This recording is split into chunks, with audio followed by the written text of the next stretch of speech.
दोस्तों, मेरी दीदी की डिलीवरी के वक्त जब मैं अपने जीजू के घर गई, उसके बाद तो मेरे जीजू ने मुझे इतनी बार किया कि मैं क्या ही बताऊं। कभी घोड़ी बनाकर तो कभी बाथरूम में खड़े खड़े ही चलो। सब शुरू से शुरू करती हूँ और आप लोगों को पूरी कहानी बताती हूँ। पर हाँ, आप लोगों को मैं बता दूं कि ये कहानी पूरी जरूर देखना, तभी आपको मजा आएगा। तो चलो शुरू करती हूँ। नमस्कार दोस्तों, मैं आपकी दोस्त पूजा। मेरी लंबाई लगभग 5 फुट 2 इंच है। मैं 21 साल की उभरती जवानी की लड़की हूँ। मेरे चश्मे और ब्रा का नंबर हमेशा बढ़ता ही जाता है और मेरी ब्रा का नंबर भी बढ़ता जा रहा है। मेरा रंग दूध की तरह गोरा है। दोस्तों, यह साली जीजा कहानी उस समय की है जब मेरी दीदी गर्भवती थी और उनको बच्चा होने वाला था। उस समय जीजू ने दीदी से कहा कि कुछ दिन के लिए पूजा को बुला लो तो कुछ मदद मिल जाएगी।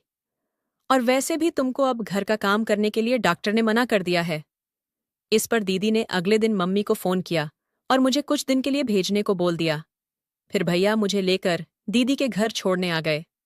उस दिन जब मैं घर पहुंची तो शाम को जीजू ऑफिस से घर आए और मुझे देखते ही बोले, आ गई साली साहिबा, कैसी हो पूजा?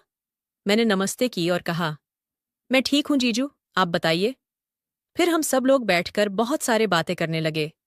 तब सर्दियों के दिन थे और ठंड बहुत ज्यादा थी। रात को सोने की तैयारी होने लगी। एक कमरे में दीदी जीजू और मैं सोई और दूसरे कमरे में भैया सो गए। अगले दिन भैया दीदी से मिलकर चले गए और मैं दीदी के घर ही रुक गई। अब मैं घर के काम करती।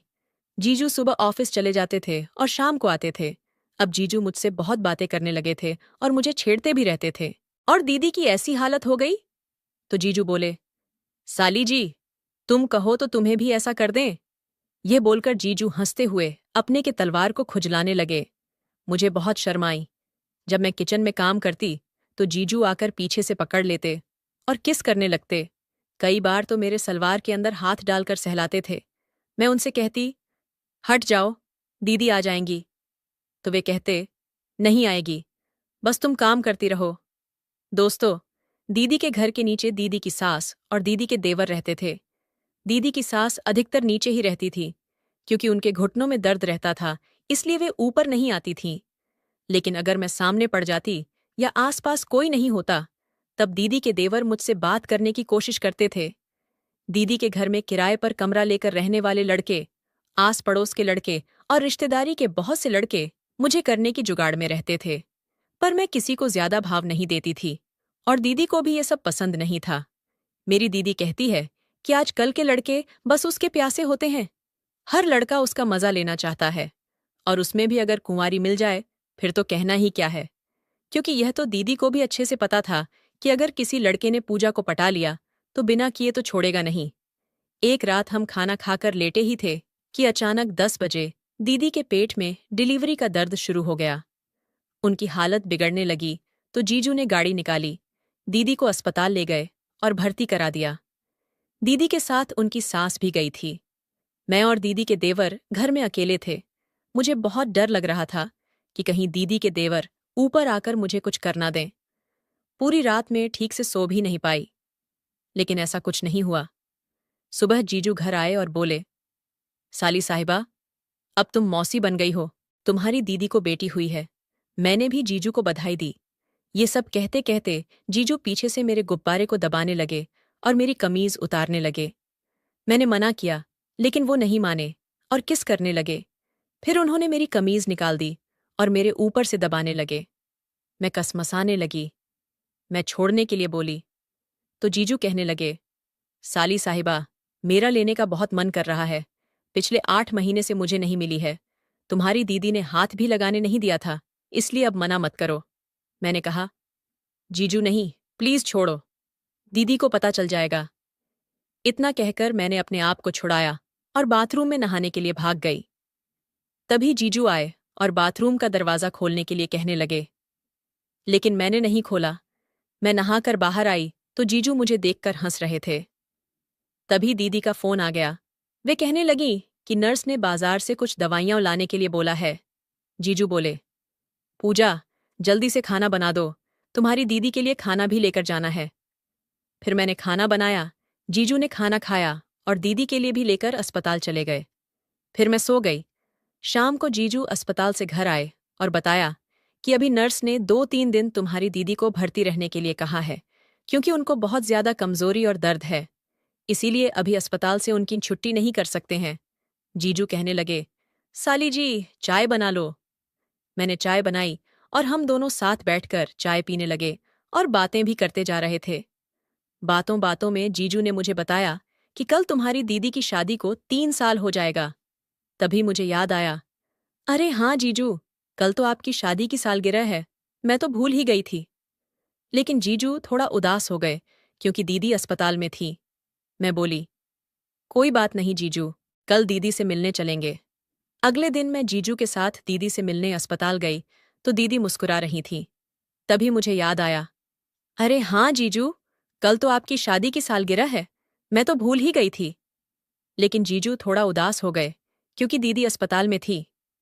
मैं बोली, कोई बात नहीं जीजू, कल दीदी से मिलने चलेंगे। अगले दिन मैं जीजू के साथ दीदी से मिलने अस्पताल गई तो दीदी मुस्कुरा रही थी। जीजू बोले, जान, तुम्हें याद है आज हमारी शादी की सालगिरह है? तो दीदी कहने लगी, हाँ मुझे याद है। जीजू ने हैप्पी मैरिज एनिवर्सरी कहते हुए दीदी के माथे पर किस कर दिया। जीजू कहने लगे, जान, अगर तुम घर पर होती तो पार्टी करते और खूब इंजॉय करते। तो दीदी मजाक में बोली, मैं घर पर नहीं हूं तो क्या हुआ, आधी घरवाली तो है ना, घर पर है ना।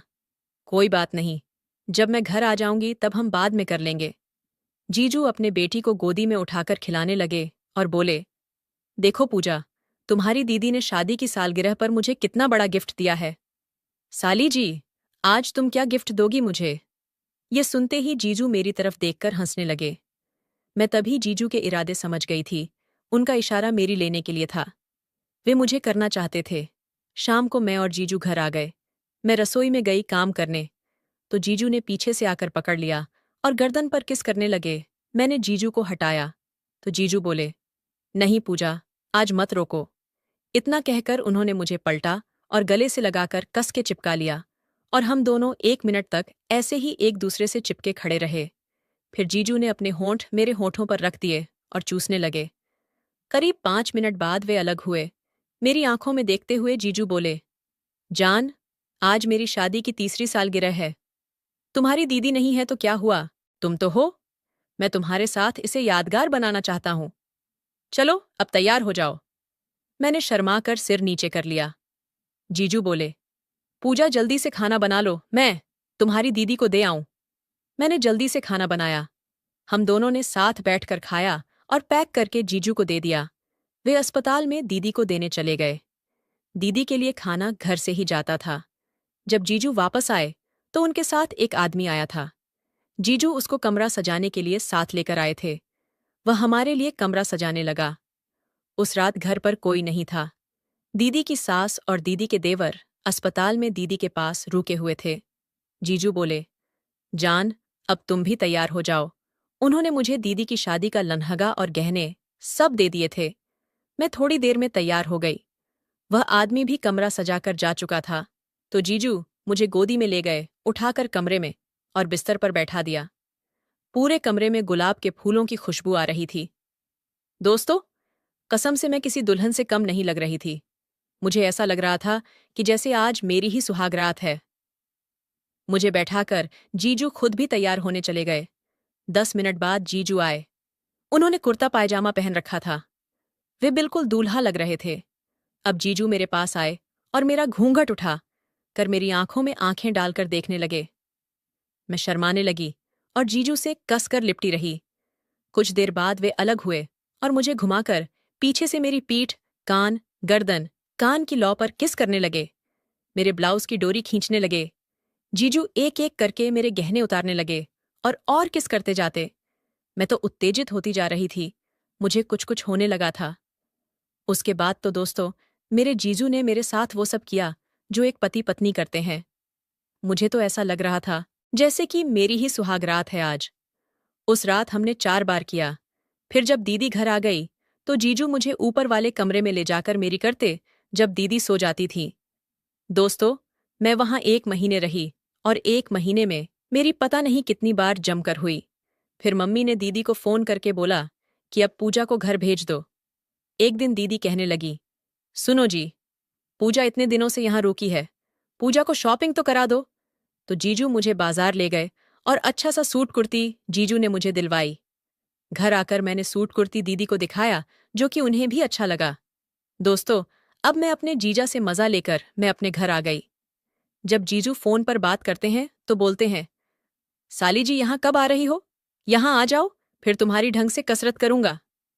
इसके बाद और भी मौकों पर मेरी हुई, जिसकी कहानी मैं बाद में लिखूंगी। दोस्तों, इसका अगला पार्ट चाहिए तो पार्ट 2 लिखकर चैनल को सब्सक्राइब कर लो।